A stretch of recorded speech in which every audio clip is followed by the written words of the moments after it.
Olá, tudo bem com vocês? Tudo bem, pessoal? Estamos aqui para mais uma gravação, né?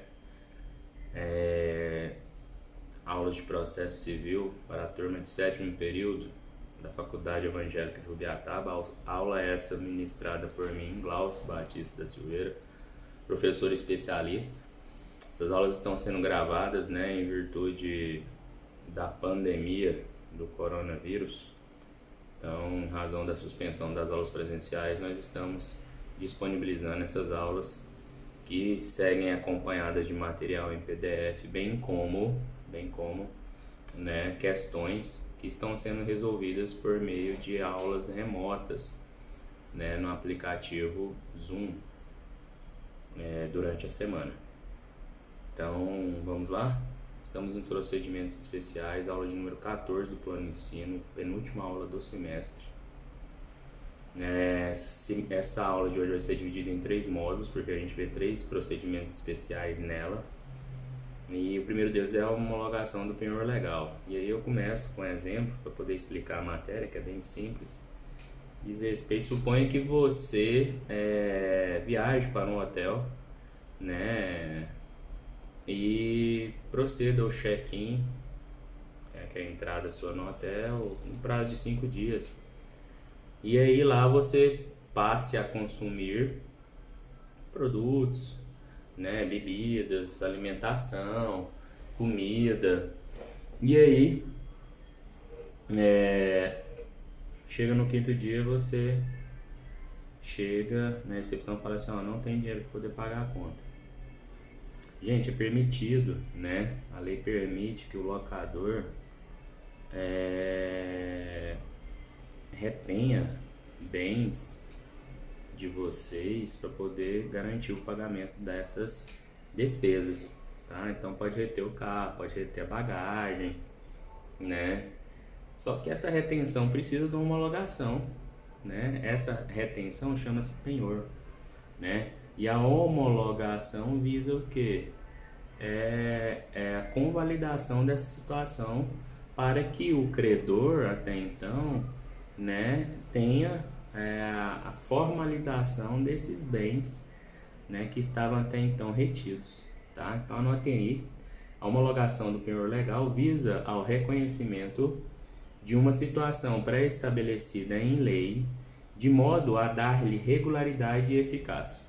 Tá? Ponto, continua.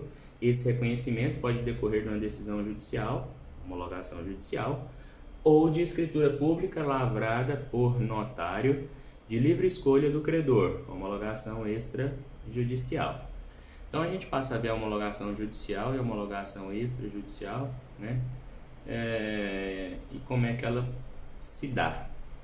Na homologação judicial, né, o credor, né, no caso o locador, vai instruir, né, uma petição inicial com contrato de locação ou a conta pormenorizada de despesas, né, bem como a tabela dos preços e a relação de objetos retidos. Isso está lá, a matéria que nós estamos estudando está lá nos artigos 703 a 706 do CPC.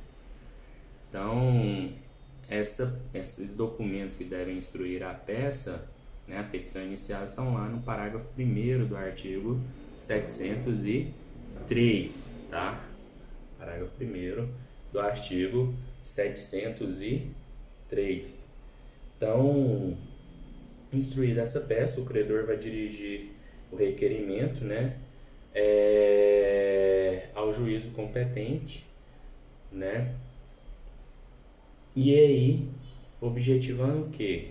Só para repetir, para reforçar, a homologação, né, da situação, né,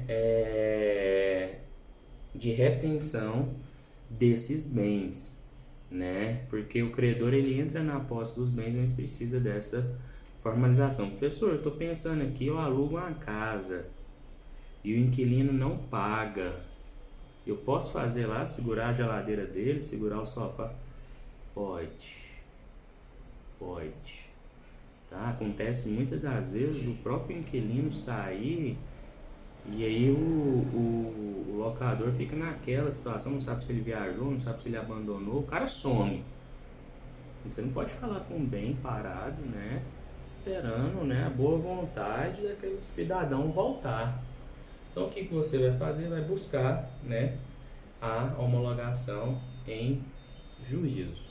Então, protocolizada essa petição, né, em desfavor do locatário, né, ou daquele hóspede que tentou dar o tombo no hotel, né, ele vai ser citado.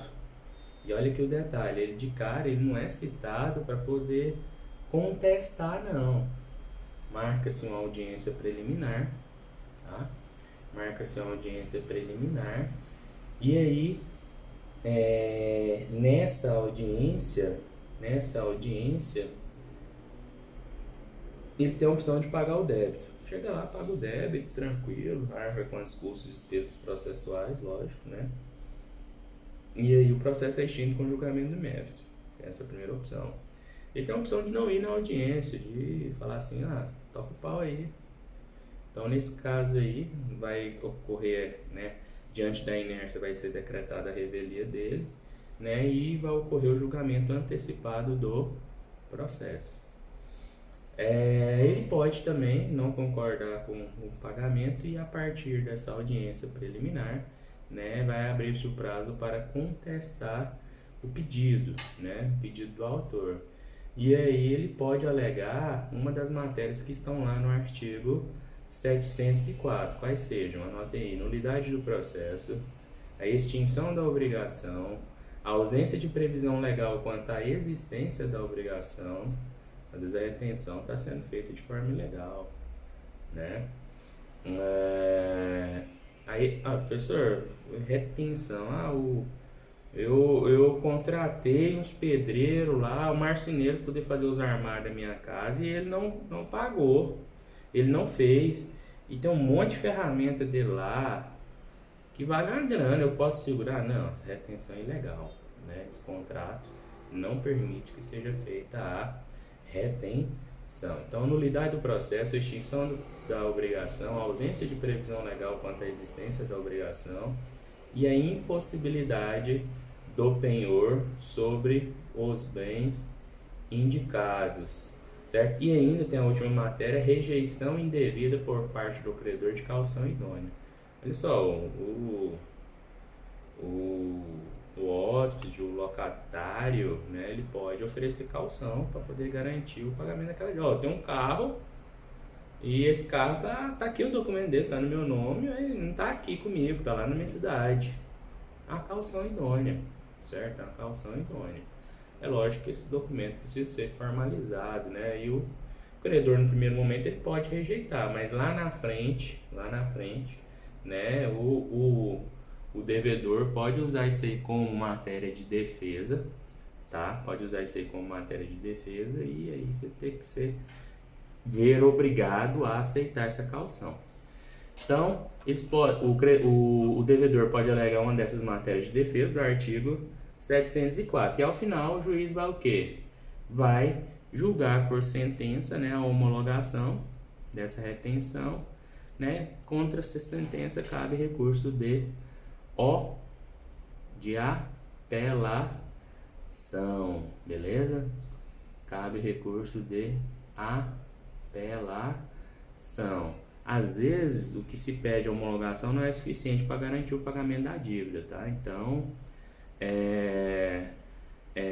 homologação não tem nada a ver com pedido de eventual condenação, tá? Às vezes, tem mais débito a ser condenado, não vai ser condenado no bojo do pedido de homologação do penhor legal. É um procedimento simples especial. Eventual débito aí vai ter que ser cobrado pelas vias legais. Nós falamos isso aí da homologação judicial. Homologação extrajudicial, a mesma coisa. Homologação judicial a extrajudicial é a mesma coisa, tá? Professor, por que fazer a judicial em vez de fazer a extrajudicial? Gente, extrajudicial, né, foi criada, né, foi trazida com o CPC 2015 em virtude dessa tentativa de desjudicializar, né, levar menos processos, né, para a via judicial, tá? Então,